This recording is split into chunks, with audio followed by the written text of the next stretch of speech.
أعوذ بالله من الشيطان الرجيم بسم الله الرحمن الرحيم قل لا أملك لنفسي نفعا ولا ضرا إلا ما شاء الله وَلَوْ كُنْتُ أَعْلَمُ الْغَيْبَ لَاسْتَكْثَرْتُ مِنْ خَيْرٍ وَمَا مَسَّنِيَ السُّوءُ إِنْ أَنَا إِلَّا نَذِيرٌ وَبَشِيرٌ لِقَوْمٍ يُؤْمِنُونَ۔ اور قیامت کا علم؟ چھٹا جواب دیا ہے، قُلْ لَا أَمْلِكُ، آپ ان سے کہہ دیجئے کہ لا املک کو، میں مالک نہیں ہوں، لنفسی اپنی جان کا، نفعن کسی نفع کا، ولا ضرا اور نہ ہی کسی نقصان کا۔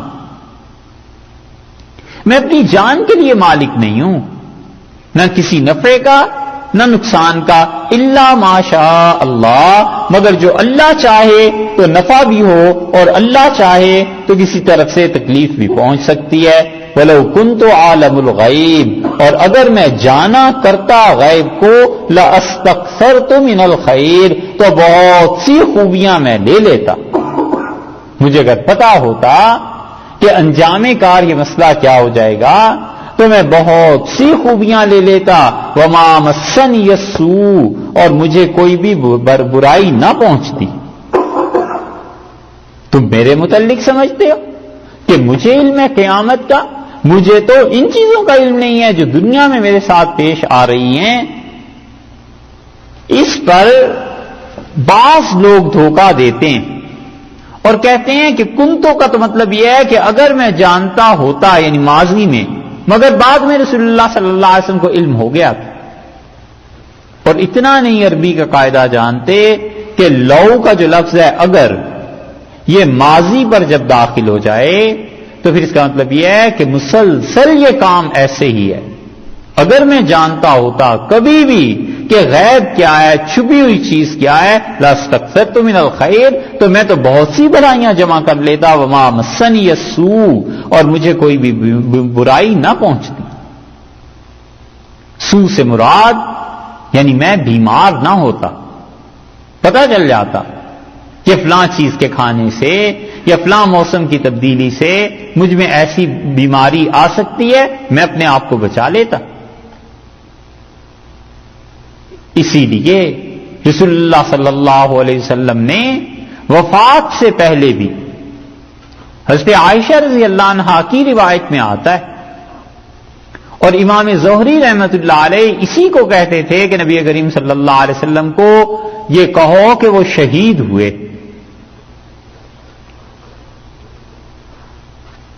اور حضرت عائشہ رضی اللہ عنہ فرماتی ہیں کہ رسول اللہ صلی اللہ علیہ وسلم نے یہ مجھ سے بات کہی کہ وجدت، میں یہ پاتا ہوں کہ گویا میری جان کی یہ جو رگ ہے نا، شہرگ، یہ کٹ رہی ہے۔ اور آپ نے فرمایا کہ مجھے وہ جو خیبر میں زہر دیا گیا تھا، وہ زہر ایسا تھا کہ اس کا اثر اب تک میں اپنے جسم میں محسوس کرتا ہوں۔ اس لیے فرمایا ہے کہ ما مسنی السوء، اور مجھے برائی نہ پہنچتی۔ یہ آیت قرآن کریم میں 4 جگہ پر آئی ہے، اور چاروں مقامات کو دیکھ لیں تو پھر یہ آیت واضح ہو جائے گی۔ سورہ انعام میں دیکھیے، اور سورہ انعام میں 7ویں پارے میں 50 نمبر آیت ہے۔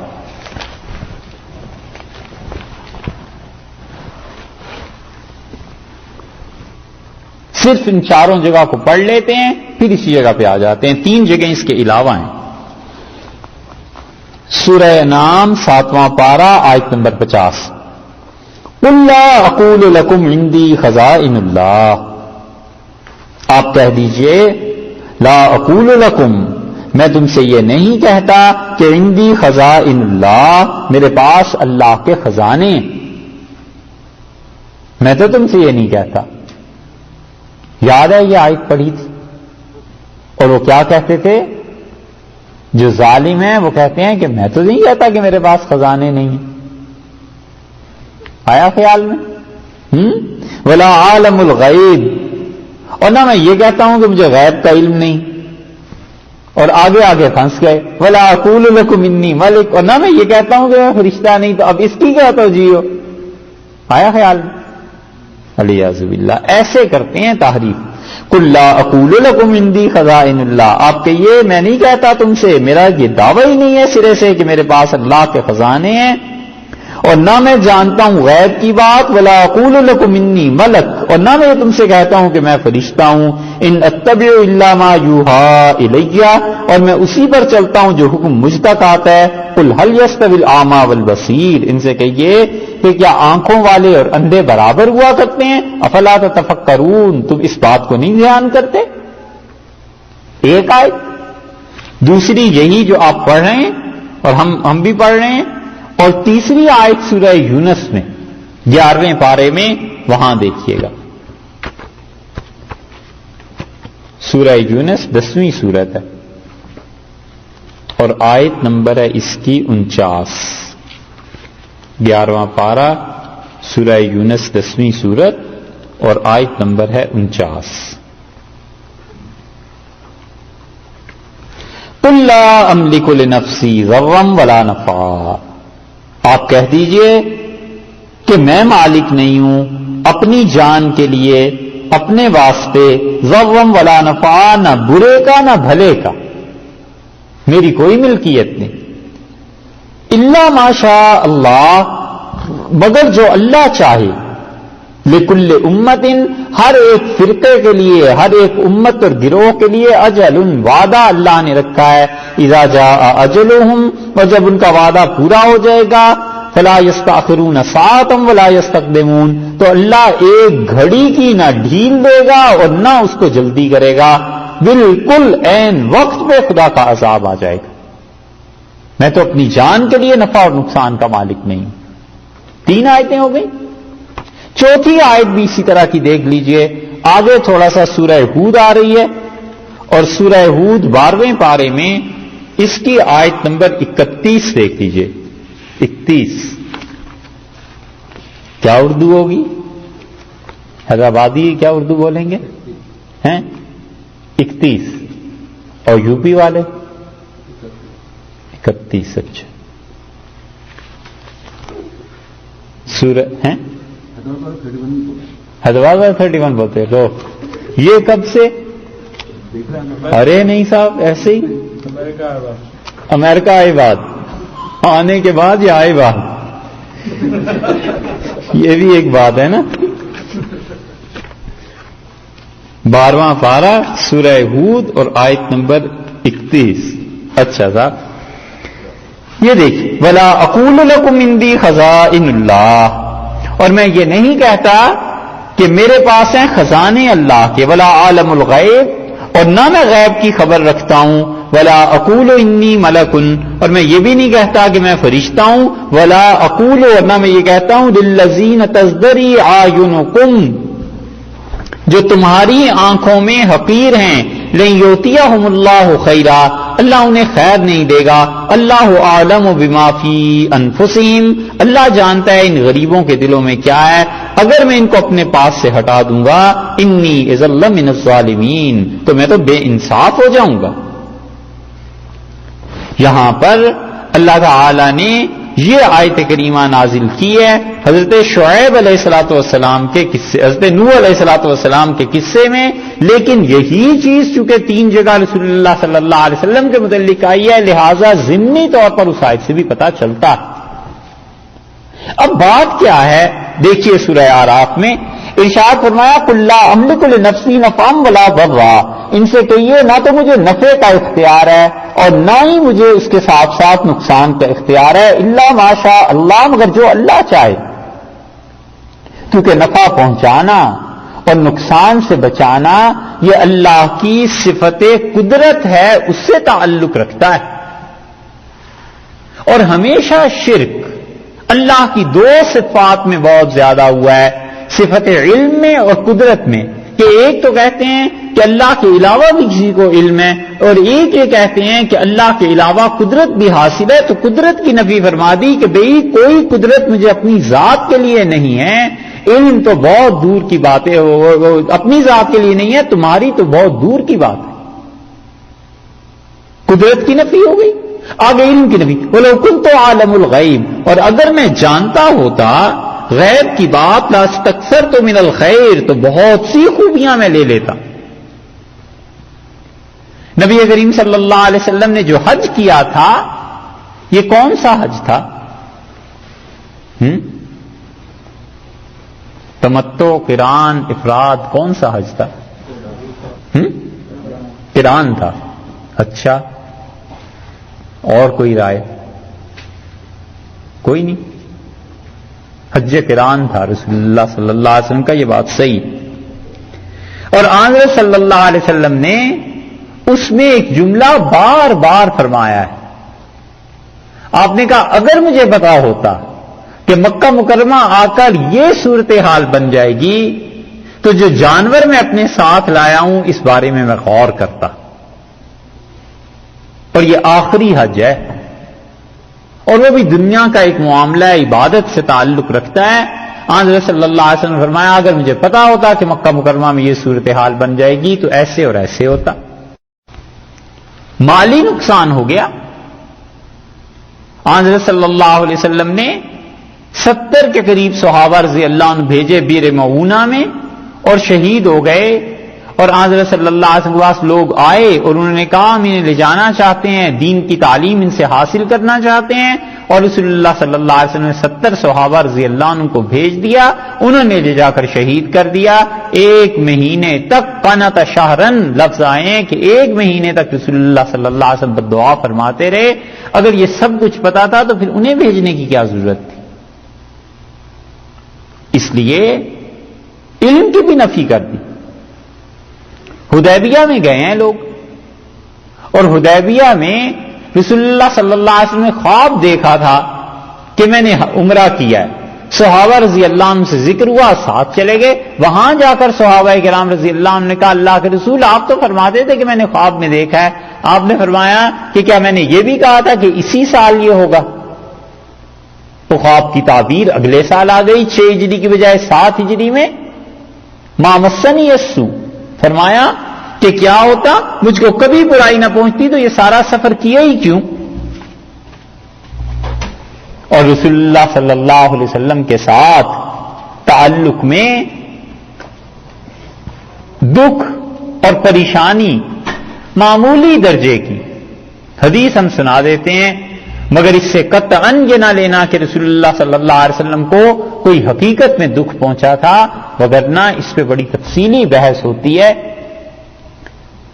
رسول اللہ صلی اللہ علیہ وسلم آئے جب مکہ مکرمہ میں، تو لوگوں نے ابو جہل کی بیٹی کے متعلق اس پہ علی رضی اللہ عنہ سے کہا کہ علی آپ ان سے نکاح کر لیں، اور اس پہ علی رضی اللہ عنہ کی کچھ آمادگی ہو گئی کہ وہ ان سے نکاح کر لیں، اور اس پہ فاطمہ رضی اللہ عنہ زندہ تھی۔ انہوں نے رسول اللہ صلی اللہ علیہ وسلم کو جا کے یہ بات بتائی، اور نبی کریم صلی اللہ علیہ وسلم نے جمع کیا صحابہ رضی اللہ عنہ کو، اور آپ نے فرمایا جس چیز کو اللہ نے جائز قرار دیا ہے میں اسے حرام نہیں کہتا، یعنی علی رضی اللہ عنہ کے لیے نکاح جائز ہی ہے، اور جس چیز کو اللہ نے حرام کیا ہے میں اسے حلال نہیں کرتا۔ بات یہ ہے کہ میرے داماد ربی نے مجھ سے وعدہ کیا اور اس نے پورا کیا۔ ربی رضی اللہ عنہ عائق ابن العاص حضرت زینب رضی اللہ عنہ کے شوہر تھے نا، یہ آئے گا انشاءاللہ سورہ انفال میں بھی اس کا کچھ ذکر۔ تو جب رسول اللہ صلی اللہ علیہ وسلم نے بتایا کہ 70 قیدی ہیں اور ان کا فدیہ ادا کرو، تو ربی رضی اللہ عنہ کے فدیے کے لیے مکہ مکرمہ پیغام پہنچا کہ داماد بھی قید ہو گئے ہیں حضرت صلی اللہ علیہ وسلم کے، ان کے لیے کچھ بھیجو۔ تو ان کے ماں باپ نے انکار کر دیا، انہوں نے کہا رسول اللہ صلی اللہ علیہ وسلم کے متعلق کہ اس سے ہماری رشتہ داری ہے، سمدھی ہوئے، سمدھی سمجھتے ہیں نہیں؟ سمدھی ہوئے نا، جوڑ کے ہوئے۔ اور پھر انہوں نے کہا کہ داماد ہے ان کا، چھوڑ دیں گے. اور اس نے زینب رضی اللہ عنہا سے کہا رسول اللہ صلی اللہ علیہ وسلم کی بیٹی سے کہ تم اپنے باپ کو کہو. تو اس نے زینب رضی اللہ عنہا نے صاحبزادی صاحبہ نے اپنا ہار اتار کر بھیج دیا. وہ ہار دیا تھا انہیں شادی میں اس نے خدیجہ رضی اللہ عنہا نے. تو حدیث میں آیا ہے رسول اللہ صلی اللہ علیہ وسلم جب وہ ہار دیکھا تو رق لہو رقن شدیدہ، رسول اللہ صلی اللہ علیہ وسلم پہ اتنی رقت طاری ہوئی، رونا کہ جسم مبارک ہلنے لگا. اور آپ نے فرمایا ہو یہ تو خدیجہ نے دیا تھا اپنی بیٹی کو شادی میں، تو اگر تم لوگ اجازت دو تو میں اسے چھوڑ دوں اور یہ ہار بھی واپس اپنی بیٹی کو بھیج دوں. لوگوں نے کہا اللہ کے رسول یہ سب کچھ آپ کا ہے، جیسے آپ چاہیں فیصلہ کریں. تو رسول اللہ صلی اللہ علیہ وسلم نے اس موقع پر کہا میں بس اتنا وعدہ تم سے لینا چاہتا ہوں کہ میری بیٹی کو واپس بھیج دو. تو انہوں نے واپس بھیج دیا. پھر بعد میں آ کے مسلمان بھی ہو گئے. 8 ہجری میں ان کا انتقال بھی ہو گیا تھا. تو رسول اللہ صلی اللہ علیہ وسلم نے اس حدیث میں انہی کی بات کی. آپ نے فرمایا اس نے مجھ سے جو وعدہ کیا تھا اس نے پورا کیا تھا. اور علی یہ چاہتے ہیں کہ ابو جہل کی بیٹی سے نکاح کر لیں، تو میں صرف یہ کہتا ہوں کہ اگر وہ یہ چاہتے ہیں نکاح کر لیں تو میری بیٹی کو گھر واپس بھیج دیں. اور آپ نے فرمایا کہ علی کو معلوم نہیں ہے جو چیز فاطمہ کو ستاتی ہے وہ مجھے بھی ستاتی، اور جو چیز فاطمہ کو تنگ کرتی ہے وہ مجھے بھی تنگ کرتی ہے. اللہ کی قسم اللہ کے دشمن کی بیٹی اور اللہ کے رسول کی بیٹی یہ دونوں ایک گھر میں نہیں رہ سکیں گی. مزاج نہیں ملے گا، اور زندگی کا کاروبار، رہن سہن، یہ سب چیزیں کہاں سے کہاں ہو جائیں گی. تو فرمایا بس میں یہ کہتا ہوں. حضرت علی رضی اللہ عنہ کو جب پتا چلا تو معذرت کی رسول اللہ صلی اللہ علیہ وسلم سے. یہ ساری چیزیں ایسی ہیں کہ اگر حضرت صلی اللہ علیہ وسلم کو سارا علم غیب حاصل ہو گیا تھا تو پہلے ہی فرما دیتے کہ علی یہ وعدہ بھی ساتھ کرنا ہے کہ ایک موقع پہ تمہارے لیے ایسا رشتہ آئے گا اس سے نہ کر دینا. اسی لیے سیدنا علی رضی اللہ عنہ امیر المومنین نے بالکل شادی نہیں کی حضرت فاطمہ رضی اللہ عنہ کے ہوتے ہوئے. اور یہ جو چیز ان سے ہوئی ہے یہ نہیں ہے کہ انہوں نے رسول اللہ صلی اللہ علیہ وسلم کو کوئی جان بوجھ کے دکھ اور تکلیف دی ہے. اگر حضرت صلی اللہ علیہ وسلم کو جان بوجھ کے کوئی دکھ اور تکلیف دی ہوتی تو علیہ باللہ وہ مسلمان ہی کہاں رہتے. یہ وہی چیز ہے جو کل آئی تھی نا کہ حضرت ہارون اور حضرت موسیٰ علیہ السلام میں تو اشیاء بظاہر ایک طرح کی ہوتی ہیں لیکن علت اس کی مختلف ہو جاتی.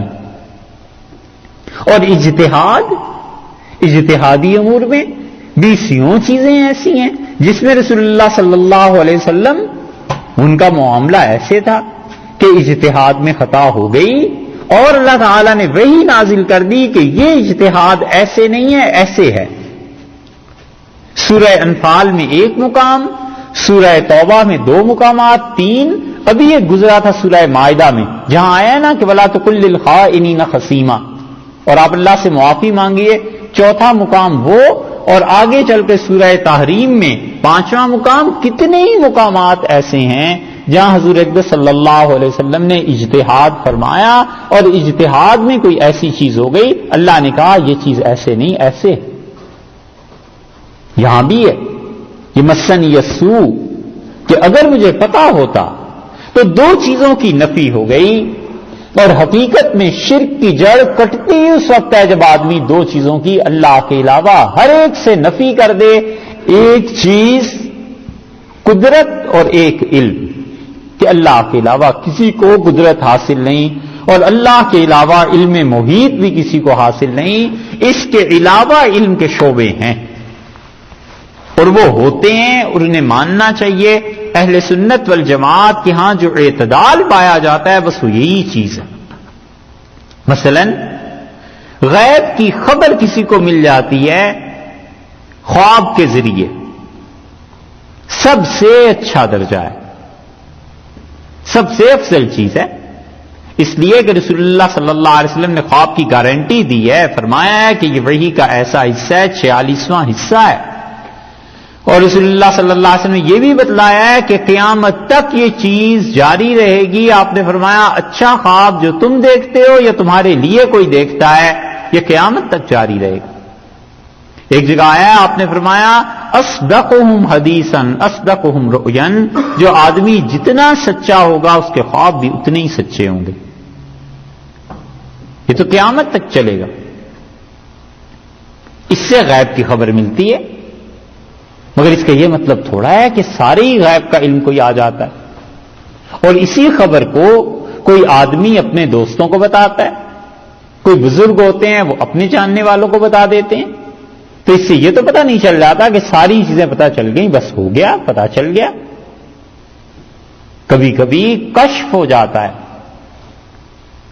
کشف یہ ہے یا الہام ہو جاتا ہے. الہام خواب سے بھی کم درجے کا. کوئی فرشتہ کوئی اطلاع اسے دے دیتا ہے، کوئی بات اس کے کان میں پڑ جاتی ہے، الہاماً پتہ چل جاتا ہے کہ یہ چیز ہونی ہے. حضرت عائشہ رضی اللہ عنہا کو خواب آیا تھا، وہ خواب پورے ہو گئے. حضرت عمر رضی اللہ عنہ نے آخری جمعہ جو پڑھایا ہے مسجد نبوی میں، آپ نے بڑی لمبی تقریر لوگوں کے سامنے کی کہ یہ کرنا ہے، یہ کرنا ہے، یہ کرنا ہے. اور آپ نے فرمایا رات میں نے خواب میں دیکھا کہ ایک پیالہ مکھن سے بھرا ہوا ہے، اور آپ نے فرمایا ایک مرغا آیا اور اس نے چونچ ماری اور وہ مکھن بہہ گیا. تو آپ نے فرمایا میں اس کی تعبیر یہ سمجھاؤں کہ مجھ پر کوئی قاتلانہ حملہ کرے گا. اور لوگوں ہمارے ہاں تو مرغ ہوتا نہیں، مرغا تو اجمیوں میں پایا جاتا ہے، تو اس لیے مجھے پتا چل گیا کہ کوئی اجمی مجھ پر وار کرے گا. ہوئی بات ہوئی. اور میں تمہیں بتاتا ہوں خلافت کیا کیا چیزیں ہیں. ایسے خبریں پتہ چلتی ہیں، الہاماً پتہ چل جاتی ہیں کہ کوئی آدمی اس درجے کا متقی نیک پرہیزگار ہو جاتا ہے. یہ تو بہت اچھا ہے، حتیٰ کہ کافر ہوتا ہے کبھی کبھی علیہ باللہ، اس کے ساتھ بھی یہ ہوتا ہے. ضروری نہیں ہے کہ مومن ہی ہو، لیکن عام طور پہ متقی پاک لوگ، فرشتہ اس سے آ کے بات کرتا ہے، اس کے جی میں یہ بات آ جاتی ہے اور اللہ کا فیصلہ اس کے مطابق ہو جاتا ہے. کشف ہو جاتا ہے کہ آدمی کسی چیز کو دیکھ لیتا ہے. حضرت ابو بکر رضی اللہ عنہ نے وفات سے پہلے کہا حضرت عائشہ رضی اللہ عنہ سے کہ عائشہ یہ جو میری وراثت اور چیزیں تقسیم کرنی ہے اس میں اپنی ایک بہن کا حصہ بھی رکھنا. تو حضرت عائشہ رضی اللہ عنہ کہتی ہیں میں خاموش رہی اور ہم نے وراثت ان کی تقسیم کی ایک بہن کا حصہ رکھ کے، اور 3 مہینے کے بعد حضرت ابو بکر رضی اللہ عنہ کے یہاں بیٹی پیدا ہوئی. ٹھیک ہے، انہوں نے جو کچھ فرمایا تھا وہ آ گیا سامنے. ہوتی ہیں ایسی چیزیں، ان میں کوئی بھی اچنبے کی بات نہیں.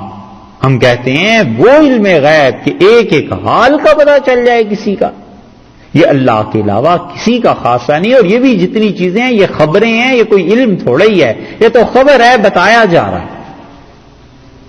حضرت حاجی امداد اللہ صاحب مہاجر مکی رحمت اللہ علیہ کے ایک پیر بھائی تھے اور پنجاب میں رہتے تھے، اور وہ میاں جی نور محمد صاحب رحمت اللہ علیہ کے خلیفہ تھے. اور حاجی صاحب رحمت اللہ علیہ کہتے میں جب ان کے ہاں جاتا تھا تو لوگ آتے تھے تعویذ لینے کے لیے، لڑکی ہو جائے لڑکا ہو جائے، تو بلا تکلف کہتے تھے کہ تمہارے یہاں لڑکا ہوگا، کسی کو کہتے تمہارے یہاں لڑکی ہوگی، اور یوں ہی ہوتا بھی تھا. تو ہم نے ان سے پوچھا کہ حضرت یہ کہا، تو کہنے لگے جب کوئی آدمی آتا ہے تو اس کے ساتھ ایک صورت دیکھتا ہوں، کبھی لڑکے کی کبھی لڑکی کی، تو میں کہتا ہوں یہی ہوگا. یہ چیزیں مجھے نظر آ جاتی.